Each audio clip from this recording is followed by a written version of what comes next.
ملك ما خسرش ولا معركة، غزا العالم كله، لكن النهاية اللي كانت مستنياه ما كانتش في ساحة الحرب، ولكنها كانت على سرير المرض.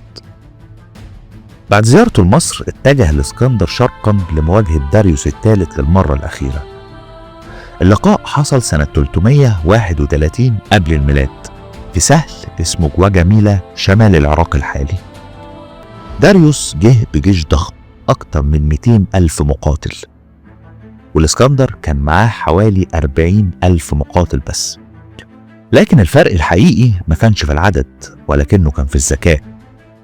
الإسكندر قسم جيشه على شكل جناحين، واستخدم حركة التفاف اخترق بيها قلب جيش الفرس، واتجه مباشرة نحو داريوس بنفسه.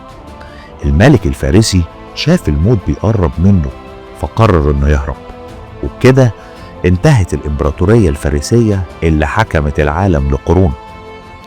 وبعدها الإسكندر دخل بابل وسط ترحيب عظيم جدا، وبعدها سوسة ثم عاصمة الفرس، العاصمة اللي الإسكندر قرر يحرقها كرمز لنهاية حكم الفرس، ومن هناك أعلن نفسه ملك على آسيا كلها.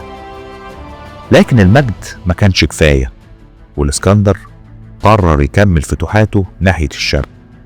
عدى جبال هندوكوش ووصل للهند، وقابل الملك بروس في معركة دامية.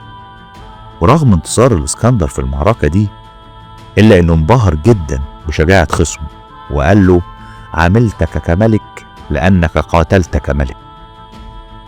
لكن بعد سنين من المسير والدم بدأ التعب يبان. جنوده رفضوا يكملوا، والإسكندر اضطر انه يرجع لبابل. وفي سنة 323 قبل الميلاد، وهو في قصر نبوخذ نصر، أصيب بحمى غامضة استمرت الأيام، وفي عمر 32 سنة بس بيموت الإسكندر الأكبر، قائد لم يهزمه أحد، لكن هزمه جسده المنهك، والقدر اللي ما بيفرقش بين ملك ومحارب. بعد موته القادة اختلفوا، وتقسمت امبراطورياته بين أيديهم، لكن اسمه فضل خالد في التاريخ، اسم ارتبط بالقوة والطموح، ورجل حلم انه يوحد العالم تحت راية واحدة.